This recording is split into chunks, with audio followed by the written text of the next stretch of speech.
I'm even more honored to have the privilege to introduce our keynote speaker, Dr. Dorothy Roberts. Dr. Roberts is a respected professor in law, sociology, social welfare, civil rights, and much more.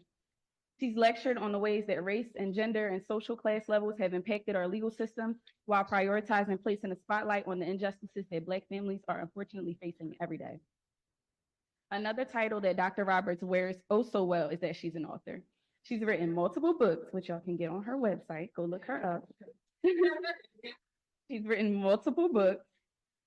And when I first began working in this field and developing my own style of advocacy, the first one I was assigned to read was Torn Apart by Dorothy Roberts.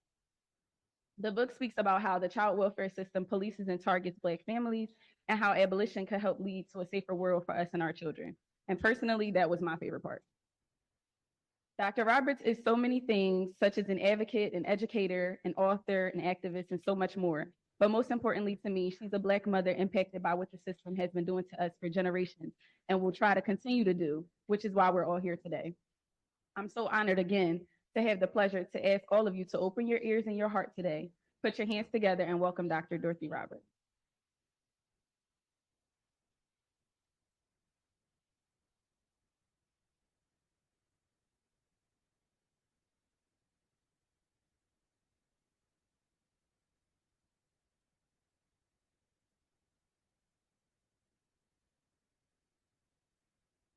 Thank you so much for that introduction. I am just so excited and honored to be here. This is amazing. This is amazing. I said to April, I have to keep from crying when I get up because I knew it was going to be amazing. And it's even beyond my greatest expectations.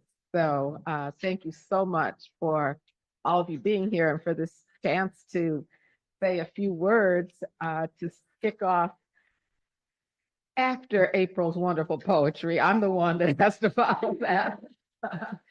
This just amazing gathering, organizing, meeting today. So following the theme of the conference, I'm going to talk about it's time for change in Philly. Maybe we could start out with that. Come on, it's time for change. Okay, one more time. Yes, exactly. Okay. So here are just a little bit. Some of you probably know these facts. Philly takes a higher percentage of children from its population than most big cities, really an atrocious rate of family separation and child removal. And all of that is done in an extremely racist way, with Black children having the highest rate of removal in Philadelphia, far outstripping their percentages in the population. And this, of course, is what the system is like everywhere in the United States, but it's extra bad in Philly. And so this is part of why it's time for change in Philly, because we have to keep addressing this terror that's going on to Black families and other families in our community. So what do we need? You heard a little bit about it already. A vision for another organization that has its special purpose in this community, of community-based organizing, bringing together organizations around the city that have the same values and mission to end the horrors that are inflicted on the most vulnerable people in the city, and the leadership, the just amazing leadership of Yolanda and April. I can't think of anybody better to come together and launch this organization. And then the community. And I think this gathering today just shows the warmth and love and solidarity of all of you all who have been working toward a more equitable and just and caring city. That's what this organization is all about. And that's why it's going to make a difference in the city of Philadelphia. That's why it's going to be part of the change in Philadelphia. So I want to say a little bit about my journey. Some of you have probably heard this before if you've been at a place where I've spoken, but I do think it's important for me to say how I got connected to the movement to abolish family policing. I started out uh, really through my research as a young law professor back in 1988 on a topic that I just was outraged by. It's really what brought me into academia and activism on this particular topic. I've been an activist before, but on this particular issue was the prosecutions of Black mothers for being pregnant who happened to also use drugs. But in my opinion, they were being punished for being pregnant because obviously these prosecutors weren't concerned about their babies. Never mind that prosecuting a mother, it doesn't help her baby at all. So I was outraged by it. I wanted to look into what was going on at the time in the late 1980s. There weren't many people talking about how racist these policies were. And it led me to write a book called Killing the Black Body about the long-standing history, starting from slavery to the present, of policies targeting Black mothers, not just compelling them to be pregnant, which is the origin in slavery and also the origin of the violation of pregnant people's bodies in slavery, especially the reproductive exploitation of Black women, but also the devaluation of Black mothers. And all the policies, I won't go into that, that would be another talk, but so many policies, from welfare policies to sterilization policies to family policing policies, all these policies that make it seem as if Black mothers are a threat to their children, to their communities, to the nation, and the subject of government intervention. And so after that, looking into that was the first time I had encountered the family policing system, because I found out that while there were hundreds of Black mothers who were being prosecuted, or maybe I should stand closer to this, sorry. Okay. Thank you. While there were hundreds of mothers who were being prosecuted, there were thousands upon thousands of Black mothers who were having their children taken from them at birth. Sometimes on grounds that they were using drugs, but other grounds as well. You know, just some doctor deciding that this mother was a risk and calling up child welfare on her. And there were, at the time, again, I'm talking about the late 1980s, early 1990s, thousands and thousands of Black babies who were being boarded at hospitals. They were called border babies. I don't know if any of you remember this time. It was really part of the war on crack cocaine, which was a war on Black communities. And they call them border, B-O-A-R-D-E, a different border. Right, yeah. It's not just taking babies at the border, you know, as Joyce McMillan has pointed out, they take babies at the border of Harlem too, and at the border of Newark and the border of Philly. So so first I discovered, you mean I had heard of the child welfare system, so-called child welfare system, but I had no idea that at that time, most of the children in foster care in the United States were Black. Okay, Black children are like 13, 14, 50% of the national population. They're almost 50% of children in foster care at the time. And I thought, this is blatant racism. How could you not see that this is racist? Oh, you cannot tell me that a system that's full of Black people and minority white people is designed to help anybody when it's imposed on you. When it's imposed, I'm not talking about HBCUs, I'm talking about prisons and foster care, so-called foster care. Okay, so then I started sitting in on court in Chicago. I was teaching at Northwestern at the time. I swear to you, all I saw were Black mothers and children before judges. I never saw anything else. Black mothers pleading to get their children back. And again, I thought, and then judges saying, oh, you still have roaches in your apartment. Children stay in foster care for 6 more months, come back. When you, struggling Black mother who is renting the apartment, hasn't gotten rid of the roaches in the apartment that the landlord is supposed to get rid of. And literally, when I brought my class to observe, I got permission. See, sometimes when you're a law professor, you get special permission that other people don't get. Because the judge thought, oh, I'm going to impress these students. I'm going to impress them with my judicial, decrees. And when this judge said to a Black mother, your kids stay in foster care for 6 more months because the caseworker has just told me that you still have roaches in your apartment. And afterward, the judge is sitting up there. My students were allowed to ask him questions. And they said, why would you do that? Why don't you order the landlord to clean up the apartment?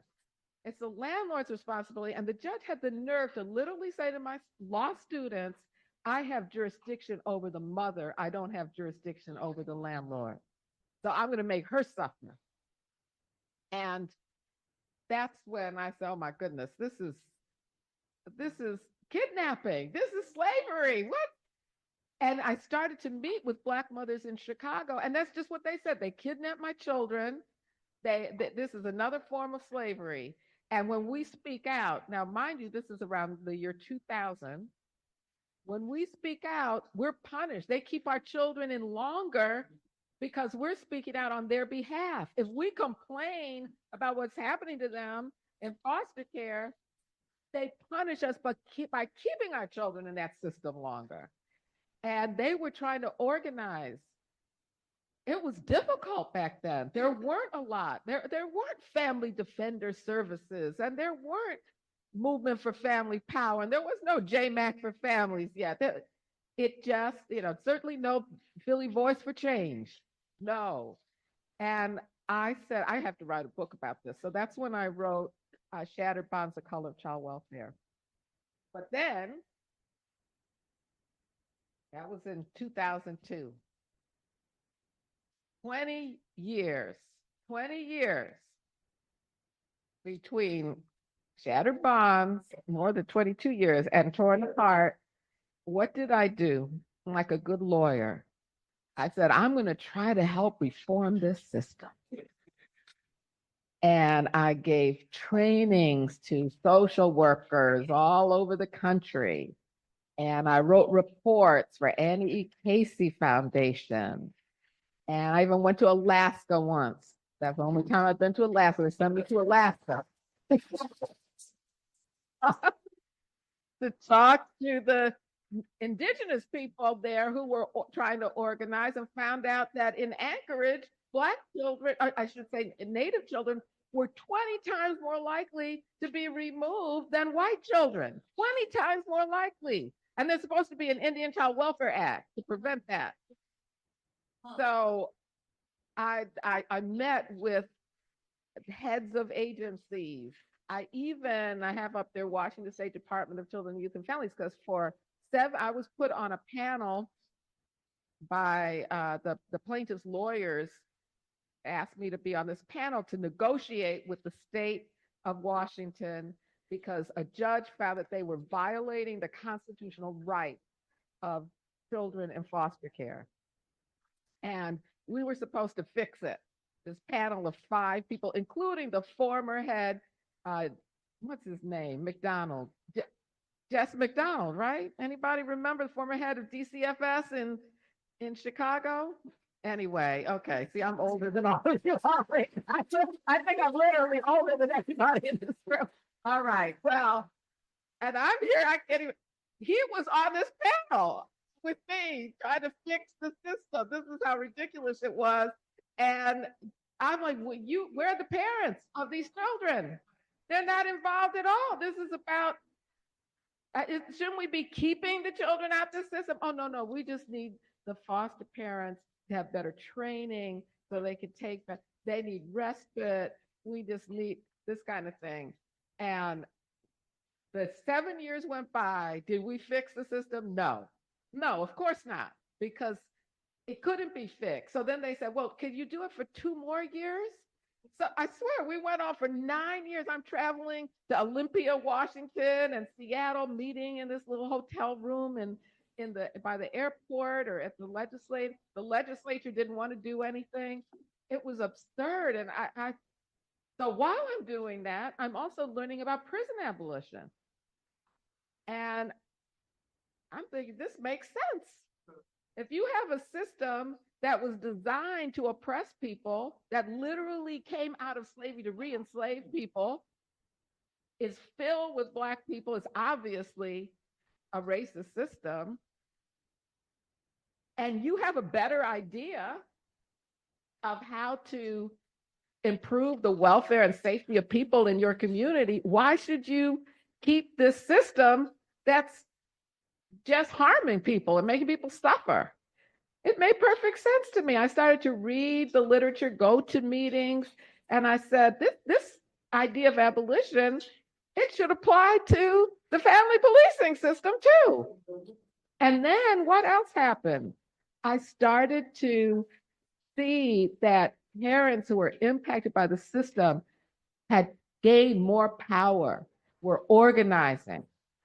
Unlike the little meetings I went to in a church with a few Black mothers in Chicago, now there were meetings like this filled with people. And I started to think these are the people who should be at the head, not some task force that's supposed to fix the system that I've been spending all these years with. I want to be with the people who know what they're doing.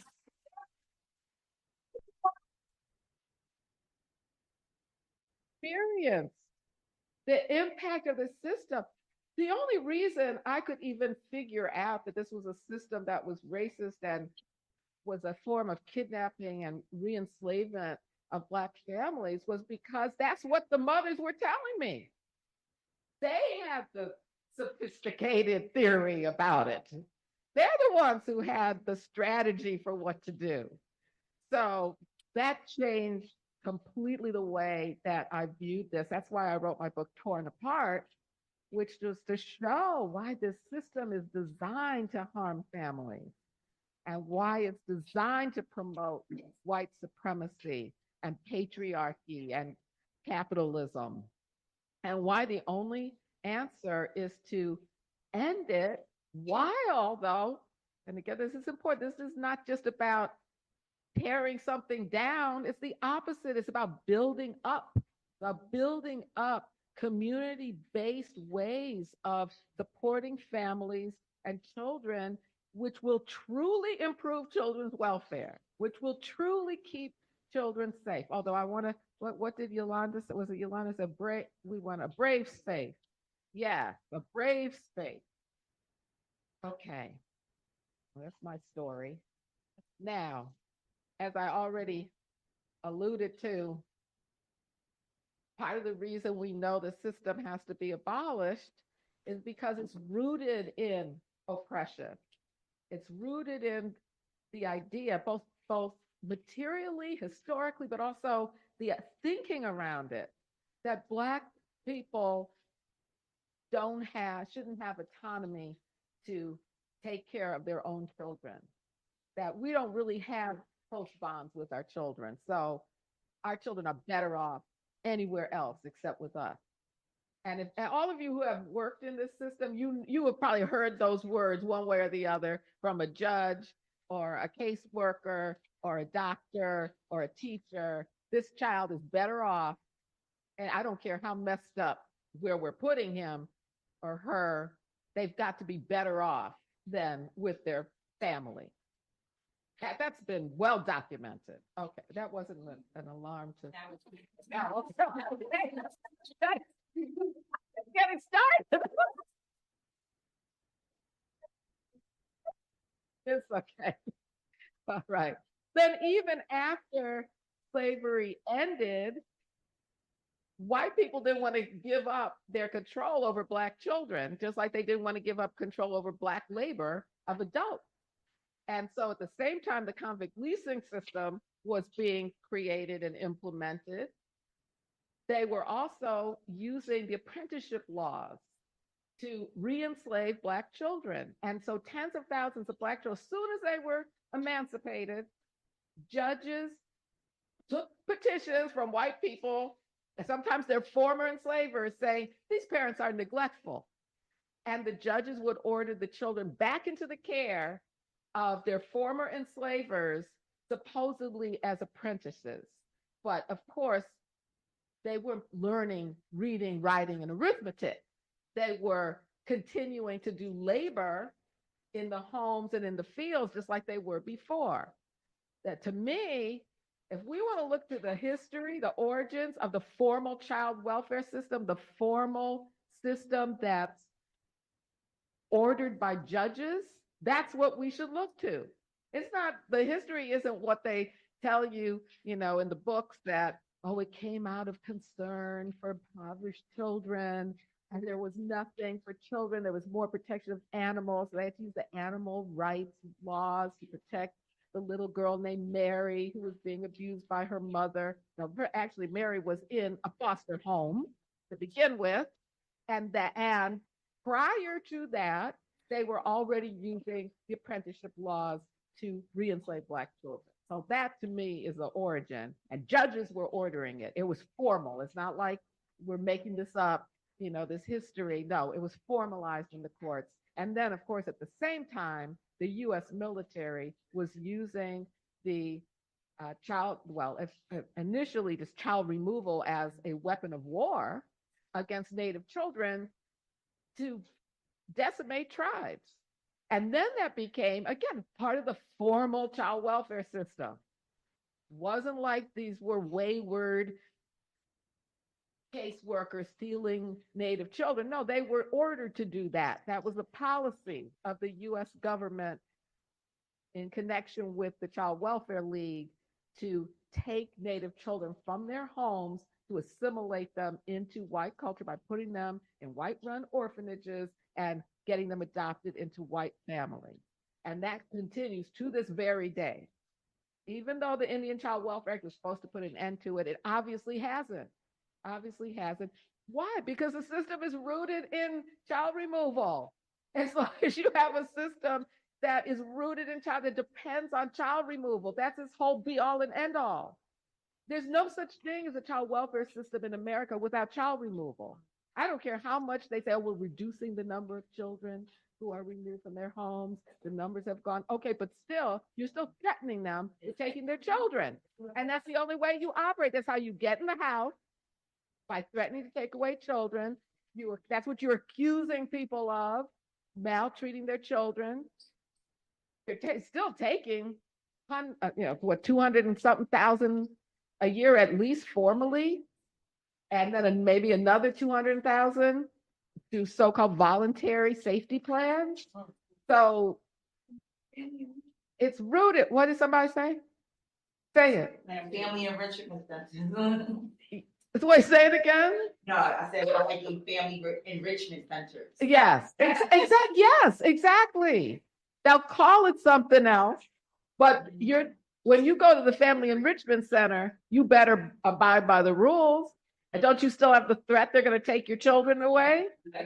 Why can't you have a family enrichment center that's not under threat of child removal? Why can't we have a community-based family enrichment center that's voluntary? Okay. Then, with the civil rights movement, this is when mass child removal started as a backlash to civil rights gains of Black people and other marginalized people in America. Clearly, historically, they said, okay, you want welfare? You want the benefits that white people have been getting in America? We're going to make it contingent on you having a suitable home. And if we decide you don't have a suitable home, you're not getting benefits, but then they add it, and guess what else? We take your children from you. And that's when we see the massive explosion of the foster care population in America. It was an explosion based on taking Black children from their families. That's the only way to explain it. So when people say, oh, this is just neutral, we have neutral laws, No, you have a policy that was based on taking away Black children from their families. That's when you started taking all these children into foster care. Now, of course, there are other children who get affected by this. White children are also taken in large numbers from their families, especially if they're in impoverished communities. And that's why white people should be concerned about this too. But instead, the idea is, well, look at those bad Black children, Black families. That's why we need this system to keep them in check. Well, guess what? Everybody is harmed by it. But the way that they try to separate us, put wedges between us so that we won't come together politically, has always been to point to Black people as the problem. And so there are a lot of people who think, well, as long as we have a system that keeps them in check, I'm going to support this system, even if it's harming me. All right. It is a carceral system. Carceral in every aspect. It's carceral in the way it operates. It operates by accusing people, just like prosecutors and police do, surveilling them, investigating them, charging them basically with crimes, or sometimes worse than crimes. A lot of people would rather be charged with shoplifting than with you're a terrible parent. Right. A lot of people would rather be put in jail than with we're taking your children from you and we can't tell you when you'll ever get them back. So it's the same kind of punitive system. Also, caseworkers and cops work together. They work together to investigate. You don't let them in, there's the caseworker in, they're going to come back with a police officer with a gun to try to coerce you to let them in. They train together. They work together. Prison obviously is one of the main ways that Black people are separated from their children. Because when you're in prison, clearly you are not with your children. And it's not an answer to say, well, we'll bring the children in too. No, that's not an answer. No. See, when you start thinking about, well, how do we solve this? And the solution is horrible, that tells you this can't be fixed like that. The answer to locking up so many mothers who themselves have been victimized, they're survivors. The answer is, well, we'll bring their children into the prison too. That should tell you maybe we shouldn't have the prison then, if that's the only answer. And then what happens to our children who are put in so-called, here's another one of these euphemisms. What is it? Rehabilitation facility. Exactly. Thank you. Yes, it's like the Family Enrichment Center, the rehabilitation facility, therapeutic. Yes, the therapeutic rehabilitation facility for children. Yes, it is like a prison. The staff there are like prison guards, and there are cases. I have Cornelius Fredericks here, who was killed in a Kalamazoo so-called rehabilitation center, therapeutic center, after his mother died and his father wasn't able to take care of him because he didn't get any support. They put him in there, and he threw a piece of bread in the cafeteria. 7 so-called staff jumped on him and killed him. And there was also the young man right here at Wordsworth Academy, so-called academy, another one of these. That one was called Lakeside Academy. And then Wordsworth, remember there was a young teenager who was killed the same way when the guards went around looking for a missing laptop or what is it, tablet, thank you, and killed him. And those aren't the only cases. Then there's mandatory reporting, essential also, right, to the operation of this system. It could not operate without reporters, people reporting on their neighbors' their clients, the people they're supposed to be serving, their students, their patients. So this is how sick it is. It takes the very people who are supposed to be trained in caring for children. That's how they identify mandated reporters. Social workers, teachers, doctors, nurses, therapists.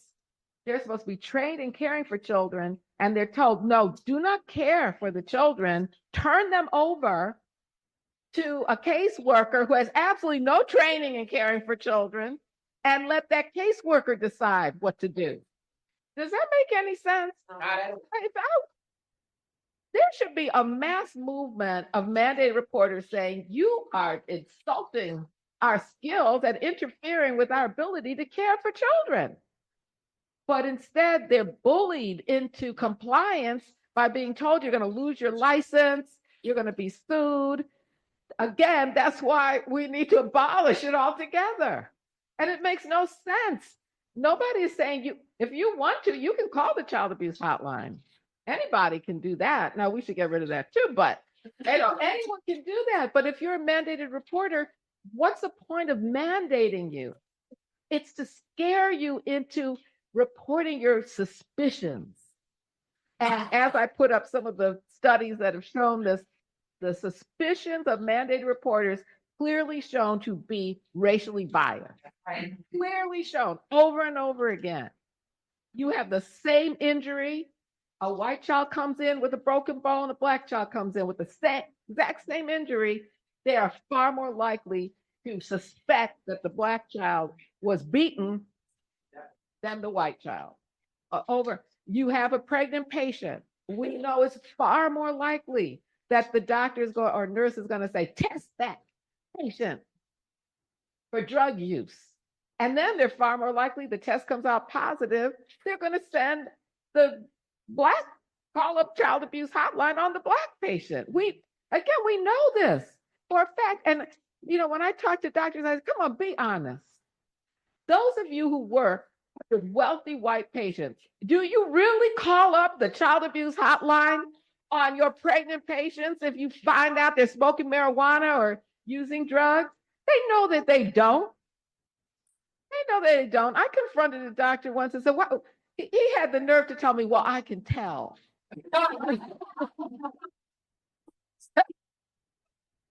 Said, yeah, okay, I admit most of the patients I call up the child abuse hotline on are black, but it's because I can tell that the child isn't going to be kept safe at home. How can you tell? Exactly. Okay. Now, this way of thinking that the way to solve social problems is to punish the most marginalized people, the people who are the ones suffering from the social inequality, is well embedded in social policies, which are carceral policies. And I'll just point out 3 that are so deeply, the racism and capitalism, so deeply embedded that even a Democratic Congress and a supposedly liberal president passed and signed these laws, one right after the other. They're a package. The Violent Crime Control and Law Enforcement Act of 1994 that was fueled by the idea of Black predators, children who are predators, and that we need more police officers in Black communities and more prisons built. Then there was the welfare restructuring law 2 years later, 1996. These Black, you don't even have to say Black, welfare queens. Everybody knew they're Black, right? These welfare queens who are having babies just to get a welfare check. And then they spend the money on themselves. They don't even care about their children. Then we got to take their children and they're costing us money from foster care. We got to end welfare entitlement. So they did. I have to tell my students, there was a day not too long ago when there was a federal entitlement to receive support to care for your children. That's gone. And Trump didn't do it. Bill Clinton signed it. Yeah. Bill Clinton signed it. That's how powerful these stereotypes are.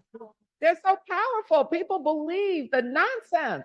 The nonsense that you're going to really have 5 babies so you can get the measly welfare check. Come on.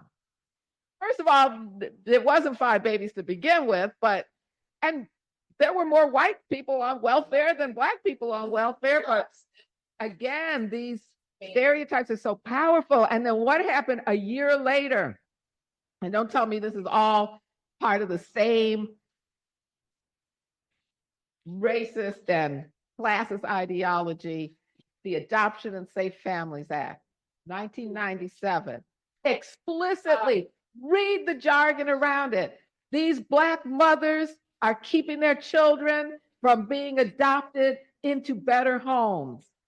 We need to free the children. That's the language they use. We need to free Black children from their mothers so they can be adopted into better homes. And there were some people like Elizabeth Bartholet, who was a professor at Harvard Law School, who literally said it should be white parents adopting them because Black children will learn how to maneuver in the halls of power if they're adopted by white parents.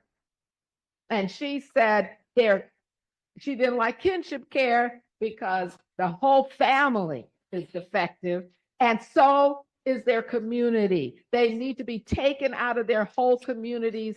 Their communities are backward and harmful. I listen. She wrote this, she put this in writing, but if you ever went to any of her conferences or something, okay. She said that to my face. To my face. She had a conference.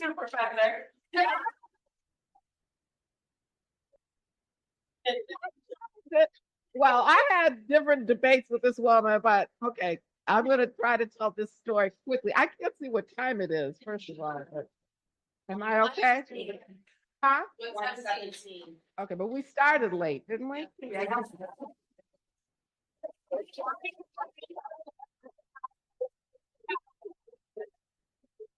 Okay, I just have to tell the story of the kind of people. Mind you, she ran a child welfare clinic at Harvard Law School. Now, I'm happy to say she's gone, and they have a family defense oriented clinic there now. Yes. But at the time, I don't remember exactly what year this was, but she had a conference on something like the welfare of African American children. She literally put Black children in the title. And she said, she invited me to speak as the opening speaker on the Thursday night. It was a Thursday and Friday. I said, oh, okay, well, I'll. Joyce McMillan knows this. So Harvard Law School invites you. You go and try to reach these minds of these young law students. So I said, okay, I'll go. I should have been suspicious. The next morning, opens the conference literally by saying everything that Dorothy Roberts said last night is false. Yeah. She said, the child welfare system only takes children who are terribly abused. They would never take children who are just need services or need clothing or education or don't need anything at all. They're just a racist decision. They would never do that. They have to be. And then she had a panel of Richard Barth. I don't know if you know these names, but these people who, these child welfare researchers who are trying to prove that even though there are huge racial disparities, it's only because Black children need the services of the child welfare department, and there's no racism. They've been spewing this forever, and they still are doing it. And Brent Drake is another one. I probably shouldn't say people's names, but anyway.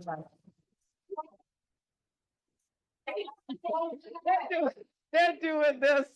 I call them in torn apart. I call them the disparity defenders.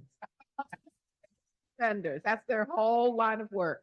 And they came and there's no problem. There's disparity, but it's all to benefit Black children. Okay, then I just have to tell you, then this was supposed to be about African American children. She invited, as a representative of children who have been in foster care, a young white girl, white lady, who had been admitted in Yale Law School. So this is supposed to show that foster care produces these brilliant children, successful children. Okay, so this girl, young lady, she got up there and said, I feel so sorry for my Black brothers and sisters who are still at home in East Oakland, because she went to Berkeley. Okay, East Oakland, which is predominantly Black. She said, no child should be raised in East Oakland.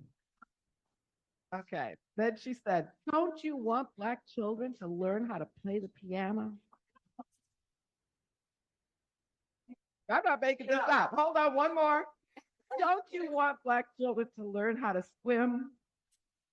This is the kind of nonsense. Yes, that was going on. Anyway, she was a big backer of the Adoption Safe Families Act and of taking out any scrutiny of white parents' racial beliefs in either foster care or adoption.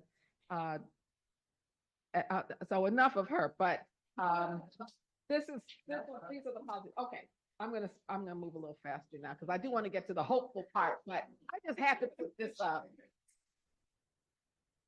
As you may know, RFK Jr. is now our new head of Health and Human Services, right? Okay. This article came out in the Washington Post a few days ago about his suggestion, which was first reported in Mother Jones, that children be placed in government wellness farms. But look at what he said about Black children. Every Black kid is now just standard put on Adderall or SSRIs, benzos, which are known to induce violence. Why do you have to mention violence as it comes to Black kids? Okay, and those kids are going to have a chance to go somewhere and get reparented. Reparented, to live in a community where there'll be no cell phones, no screens. You'll actually have to talk to people. White kids don't need that? Oh, that is what white kids don't have to be reparented. Black kids have to be reparented. Exactly.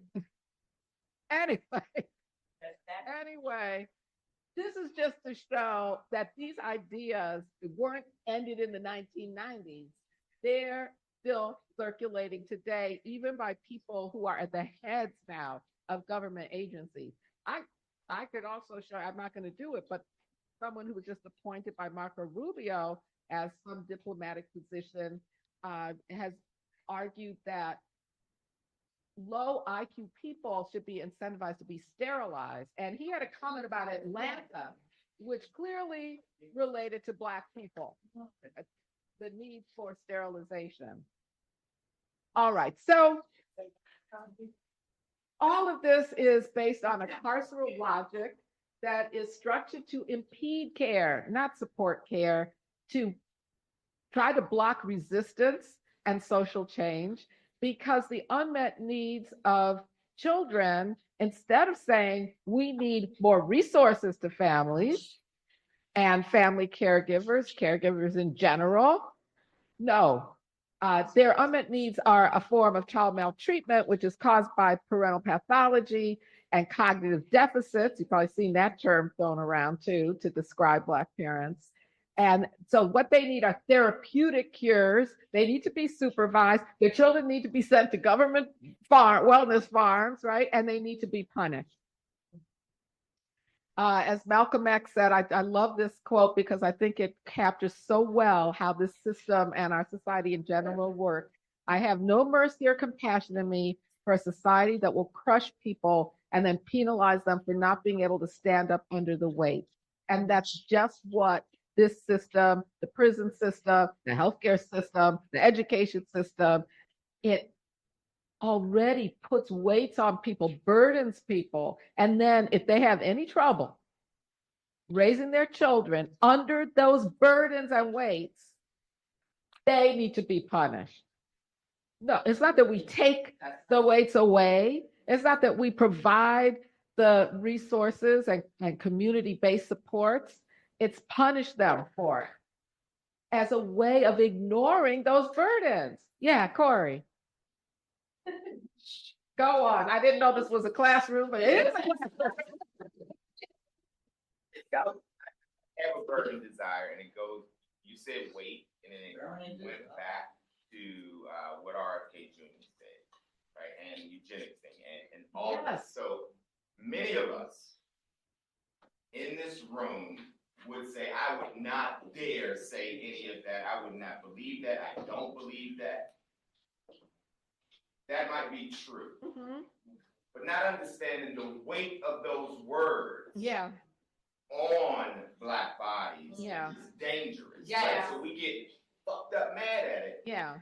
And then say, oh, that's horrible, RFK Jr. He's a bad guy. And whites especially want to disassociate from that kind of person. Instead of associating with what he is trying to do to advantage their ass. Right? What is the piece there that collectively we gotta say that if I don't say it, somehow I am drinking it, somehow I'm believing it, somehow I enact it. I just needed to. Well, thank you. Thank you. And you'll be hearing more from Corey Best. Thank you. That is so true. I was just telling my students, I teach a reproductive justice class at Penn, we were talking about the importance of words, because part of what this administration is doing is taking words out. They're looking at, for example, grant proposals or websites and see, do they have the bad words? Anti-racism is a bad word. Diversity is a bad word. Feminism is a bad word. Equity is a bad word. Women is a bad word. So, that it goes on. And we were talking about how that exercise, it's about words, but there's a power behind it that we have to be watching. Yes, and resist. And talk about, how do we resist this? How do we resist this? Okay. I'm nearing the end now. So what do we do? Let's get to the resistance and what we do. We have to dismantle the oppressive systems that we have now, including, including family policing system. And, we'll be talking about that. I'm not going to go into all the details. We're going to be talking about that all day. That part of it is piece by piece, dismantling it, taking the power away. That's what we have to strategize. How do we reduce the power of this system to harm people?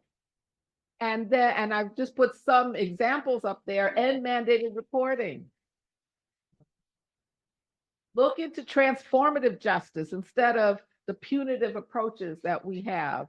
End the womb to foster care pipeline, et cetera.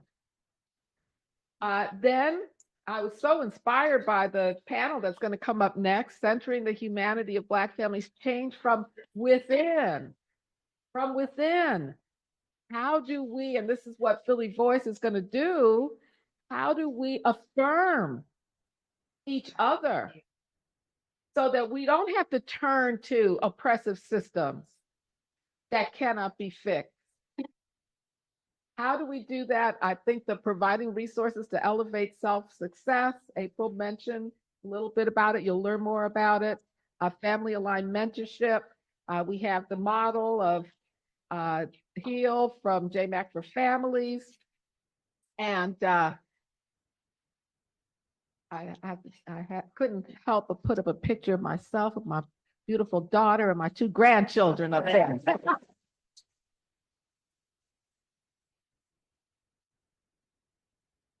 Josie and Lennox. Yous is my daughter, and Josie and Lennox, my grandbabies. Okay. Create, instead of webs of carcerality, prison and police, webs of community and care, from mandated reporting to mandated supporting, just even things like Philly Voice providing food for people. And I put up Dean Spade's definition of mutual aid because we use that word a lot, but we may not all know what it means.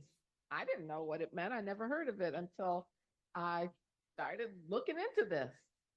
And I love the definition: collective coordination to meet each other's needs, usually from an awareness the systems we have in place are not going to meet them, and in fact have often created the crisis or are making things worse. That's exactly what the family policing system does. So we have to figure out how can we collectively meet each other's needs without relying on systems that we know harm us. And then, well, that's solidarity there.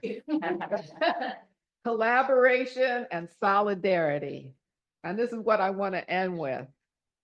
The reason why we can be so hopeful, I know why we're all gathered here today about Philly Voice, is because we already have in Philly so much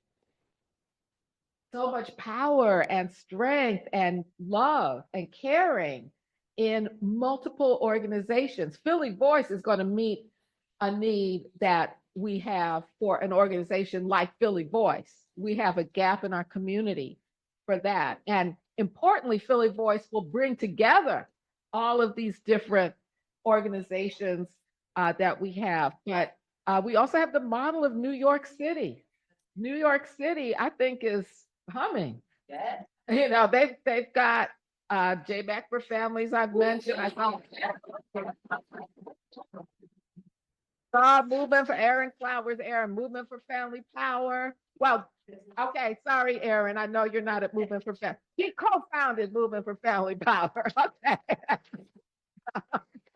We have Yes,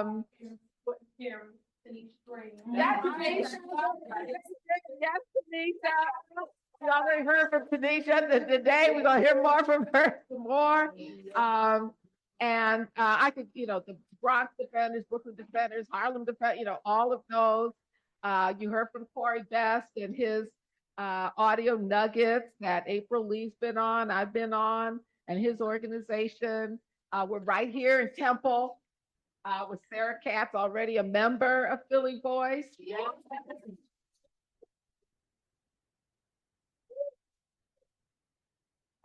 We have community legal services. And when I put up that icon since 1966, I'm like, wow, Kathy Creamer and others from community legal services, where April was for a long time. DHS, give us back our children. I saw from there. And by the way, I am organizing with DHS Give Us Back Our Children, and Every Mother's a Working Mother, and Wages for Housework, for a global, and you'll see some flyers going around, a global conference at Penn on April 10th and at Crossroads Women's Center on April 11th on our right to care, looking at our right to be supported and paid for our caregiving, and for those who are already waged to have much better treatment and wages for the care work that they do. And that'll be at Juvenile Law Center. I'm on the board of Juvenile Law Center. Got a shout out Juvenile Law Center.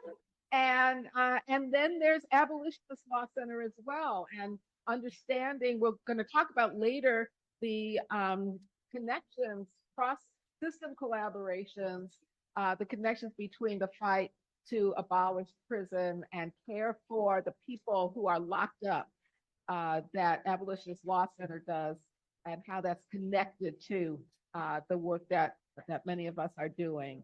So I'm going to end on that. I'm just so excited for this gathering, and such a wonderful launch of, I see David Shallow Klein there too. Look over there.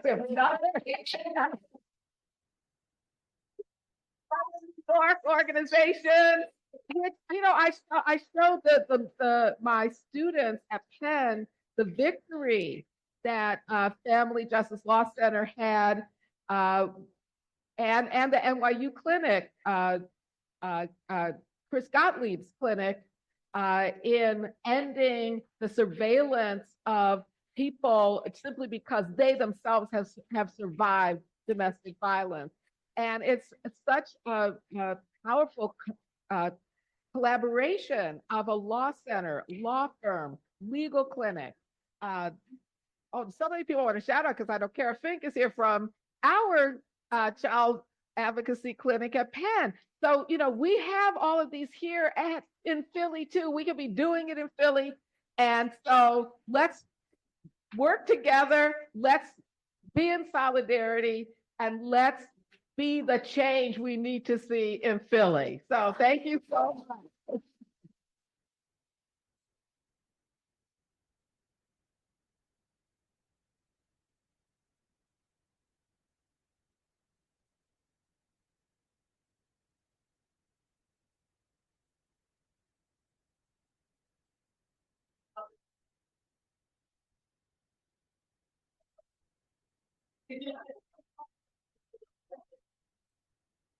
All right, we went a little bit over, so we're gonna be taking a really, really short break.